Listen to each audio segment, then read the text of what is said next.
Professor Ian Plimer is one of Australia's most strident critics of what he describes as destructive green activism. In his latest book, Green Murder, a life sentence of net zero with no parole, Professor Plimer, a geologist by training, lays out why climate change science is far from settled and how, while human activity may impact local weather events, it has practically no impact on global climate cycles. He outlines in the book how corrupt funding imperatives are driving bad scientific research and calls out environmental activists who, through their ill-informed activism, are causing more harm to human prosperity and habitats across the planet than good. Good morning, Professor. Good morning. Now, Thank you for having me. You're welcome. In your book, it runs counter to the popular narrative about climate change. Do you want to explain where we've gone wrong? Is the climate not changing, or are we not having the impact that we're credited with? Well, the popular narrative is based on opinion. My conclusions are based on scientific facts. The whole popular narrative is underpinned by the view that human emissions of carbon dioxide drive global warming. However, no one has ever shown that human emissions of carbon dioxide drive global warming. I've asked scientists to give me the scientific papers that prove that human emissions drive global warming. An absolute blank. I've asked activist journalists, please give me half a dozen scientific papers that prove human emissions drive global warming. Nothing. I've asked the same of politicians. Because if you could show that the 3% of total emissions, which are human emissions, drives global warming, then you also have to show that the 97% of natural emissions doesn't drive global warming. Now, that's not been done. So the whole popular narrative is underpinned by absolutely nothing. There's nothing that demonstrates that we humans are changing climate. Now, climate has always changed, and it's changed for many, many reasons. It's been changing since the year dot, and it's changed as a result of the continents pulling apart and stitching back together again. It's changed when we've had a bad galactic address. It's changed when the Earth's orbit has changed every 100,000, 40,000 and 20,000 years. It's changed when the amount of energy given out by the sun has varied. And those changes are on 10,000 year, 1,500 year, 217 and 22 year cycles.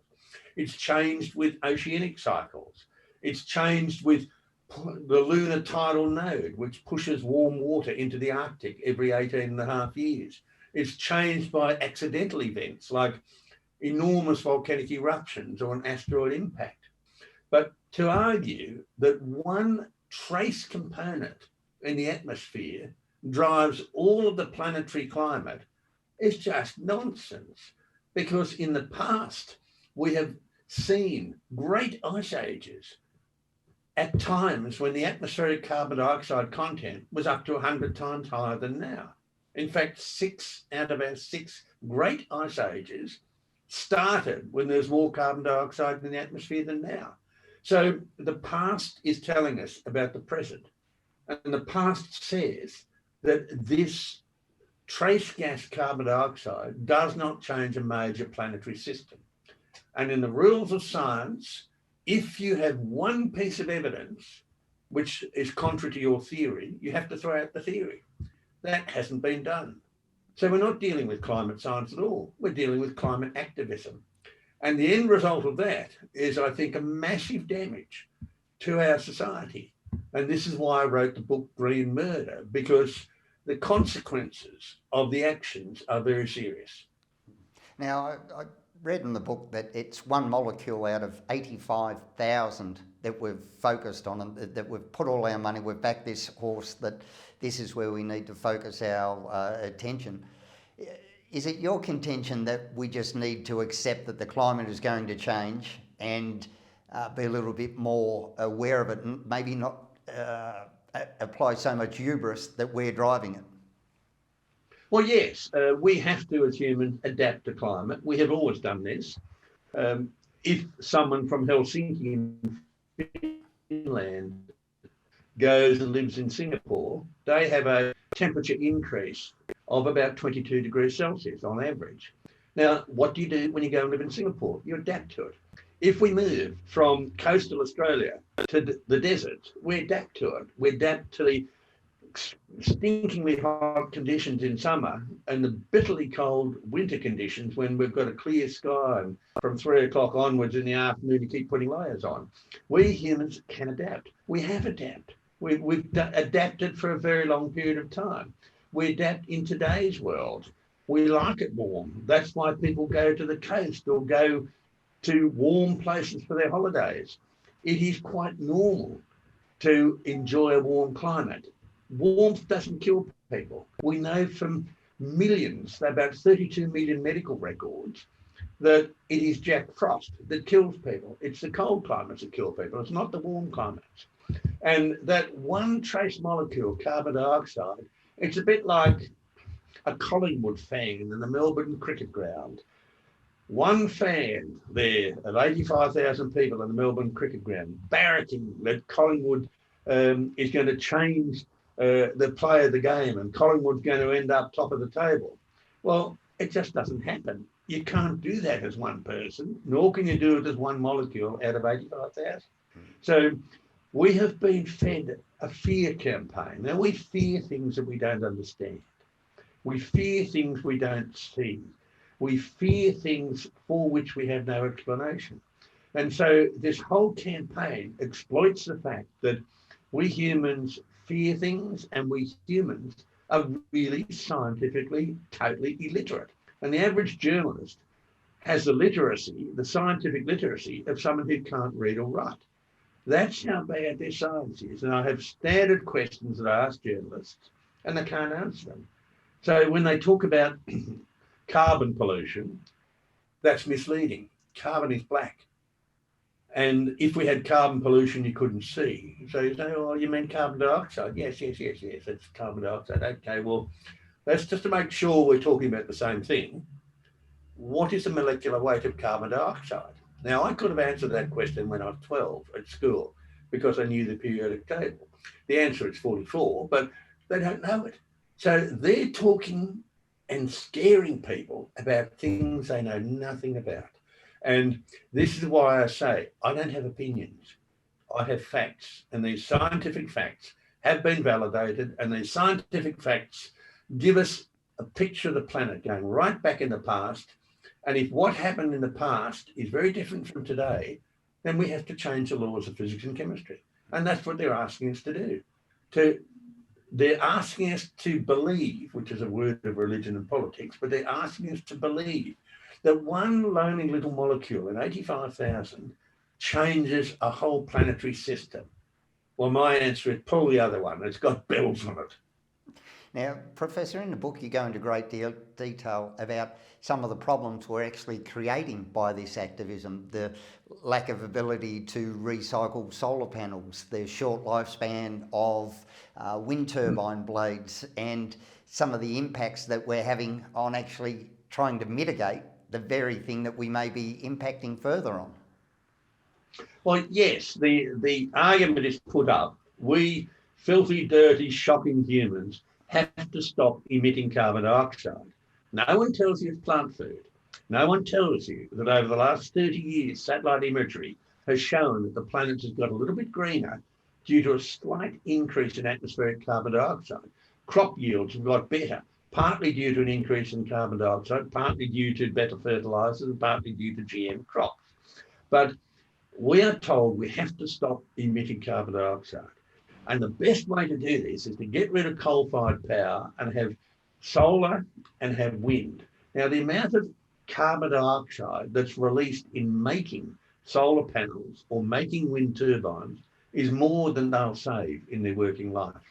The amount of energy used to make wind turbines and their blades is more than the energy that will ever be produced in the working life. The amount of energy used to break the mineral quartz into silicon is huge. And the amount of energy to make solar panels is far more than these solar panels will ever release in their working life. So it's a negative process. And the second thing is that we have to sterilise with solar panels huge acreages of fertile farmland.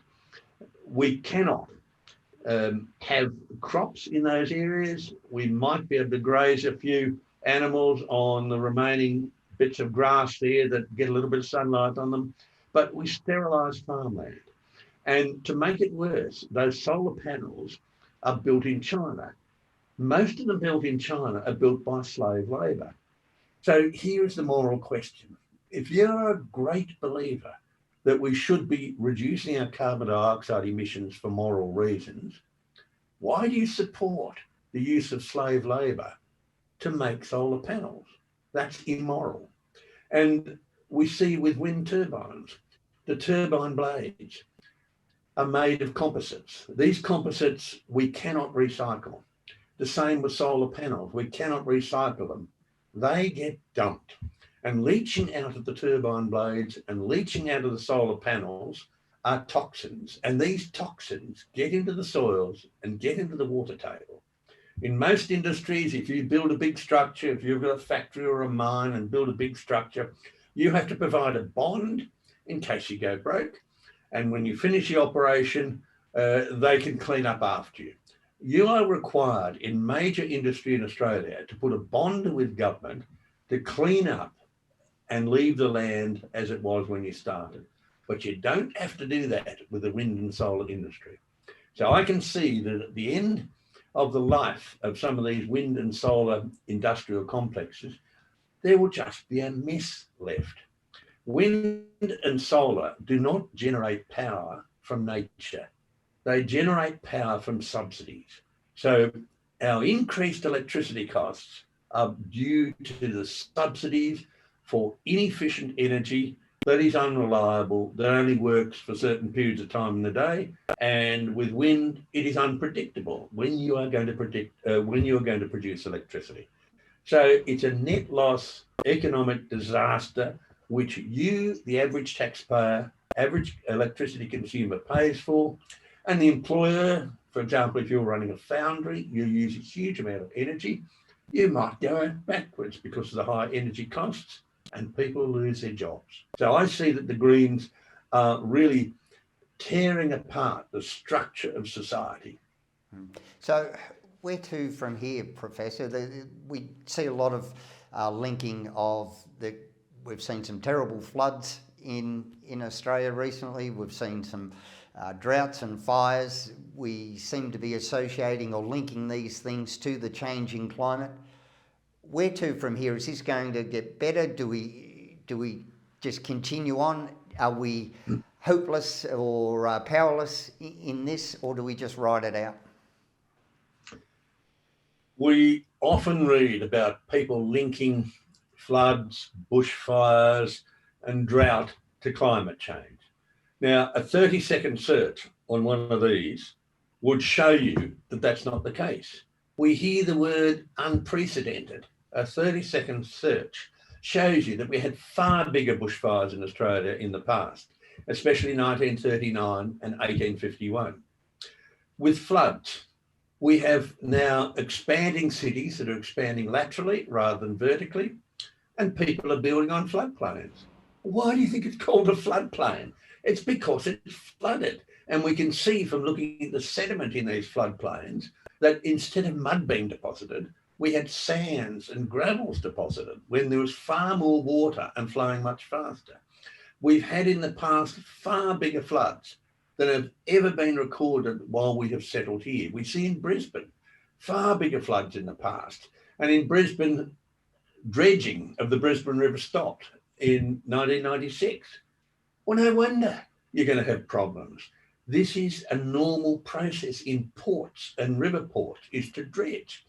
The Hunter in the port of Newcastle is dredged every day. It's about 1,500 tonnes of material taken out to sea and put where it was eventually going to go, and that's on the continental shelf. So we haven't had bigger floods. We haven't had bigger bushfires. And studies in Western Australia have shown us that in medieval times in Australia, in about 1200, 1300 AD, we had droughts that were far longer than the droughts we are having now. These droughts went for 40 years. We go back even into further times, into the Middle East, and we've got extremely good evidence to show that some droughts went for 300 years.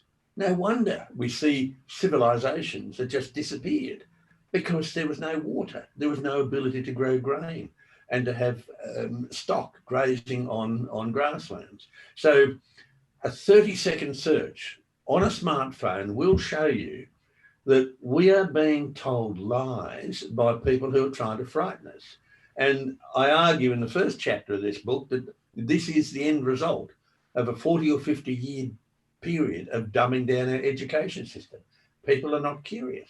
People don't ask questions. People don't say, oh, that's interesting. I'll just look up whether the floods of 2022 in Eastern Australia were the biggest we've ever had, or whether they were unprecedented.